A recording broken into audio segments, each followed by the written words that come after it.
ప్రస్తుతం నడుస్తున్న సమస్య హైడ్రా.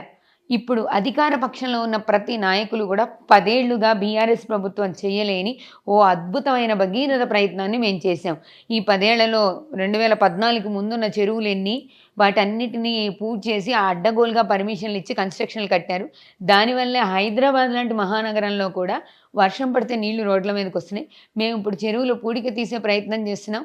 సో ప్రతి చోట కూడా ఎవరెవరైతే ఇలా చెరువులని ఆక్యుపై చేసుకున్నారో, ఎవరెవరైతే బఫర్ జోన్లలో కట్టడాలు కట్టారో వాటన్నిటినీ కూల్చేసి ప్రజల సంక్షేమం కోసం పనిచేస్తున్నాం. 10 ఏళ్ళు వాళ్ళు చేయలేనిది మేము చేస్తున్నాం అంటున్నారు. మరి 10 ఏళ్లలో నిజంగానే అక్రమ కట్టడాలు బీఆర్ఎస్కి కనపడలేదంటారా? ఈరోజు కాంగ్రెస్ పార్టీ హైడ్రా పేరుతో హైడ్రామా నడిపిస్తుంది, అంతే. అంతకు మించి ఏం హైడ్రా పేరుతో హైడ్రామా. ఎందుకంటే ఈ రోజు వాళ్ళు కూల్చివేత చేసిన సగం వాళ్ళ పర్మిషన్లు ఇచ్చినవే. 2014 ముందు కాంగ్రెస్ పార్టీ హయాంలో వాళ్ళ హయాంలోనే పర్మిషన్లు ఇచ్చినాయే ఈరోజు కూల్చేస్తున్నారు. మనం చూసిన మొన్న ఎన్ కన్వెన్షన్ అది కూడా వాళ్ళు పర్మిషన్ ఇచ్చిండ్రు, ఈరోజు వాళ్ళే కూల్చేస్తుండ్రు. ఏం లేదు, ఇప్పుడు కాంగ్రెస్ పార్టీకి ఒకటి ఏంటంటే వాళ్ళు 6 గ్యారంటీలు అమలు కాలేదు, వాళ్ళన్న రుణమాఫీ అవ్వలేదు, వాళ్ళు ఆగస్టు 15 లోపు చేస్తామన్నారు, అది చేయలేదు. అక్కడో 10 మందికి అక్కడో 5గురికి ఇచ్చేసి మేము మొత్తం చేసేసినాం అంటున్నారు. ఇక్కడ వీళ్ళు చెప్పినవేవి కూడా పథకాలు కానివ్వండి, 6 గ్యారంటీలు కానివ్వండి, రుణమాఫీ కానివ్వండి, వాళ్ళ పాలన ఏది కూడా సక్రమంగా లేదు. సో ప్రజల్ని దీని నుండి డైవర్ట్ చేయడానికి ఇది డైవర్షన్ పాలిటిక్స్, అంతే, ఏం లేదు.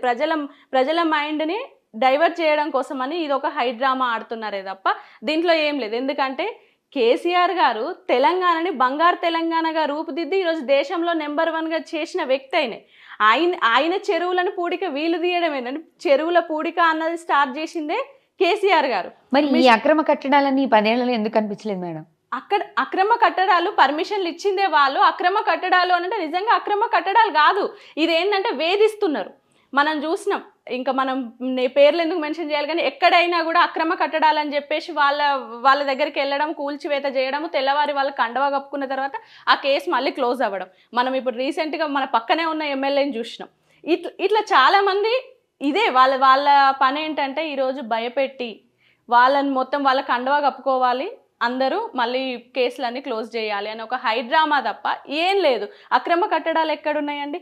ఈరోజు అక్రమ కట్టడాలు అక్కడక్కడ ఉన్నా కూడా కేసీఆర్ గారు అప్పుడు కూల్చివేత చేసినప్పుడు అన్యాయం చేస్తున్నారని చెప్పేసి ఈరోజు పేద ప్రజల ఇండ్లను కూడా నోటీసులు ఇవ్వకుండా కూల్చివేస్తున్నారు. అది కరెక్టా? మనం చూస్తున్నాం, మీడియాలో పొద్దున్న లేస్తే పేపర్లో చూస్తున్నాం.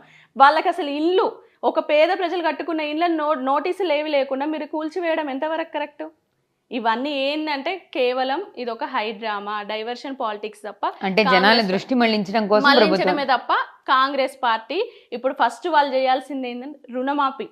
అసలు దాని గురించి ఎక్కడ మాట్లాడుతున్నారు? పోనీ కొంతవరకు మేము ఒక విడత రుణమాఫీ చేసాము, కొంతమందికి రుణమాఫీ చేసాము ఎప్పుడు చేస్తా అన్నారండి మన సీఎం గారు? డిసెంబర్ 9 తర్వాత నేను మొత్తం రుణమాఫీ చేస్తా అన్నారు. ఆగస్టు 15 లోపు అన్నారు.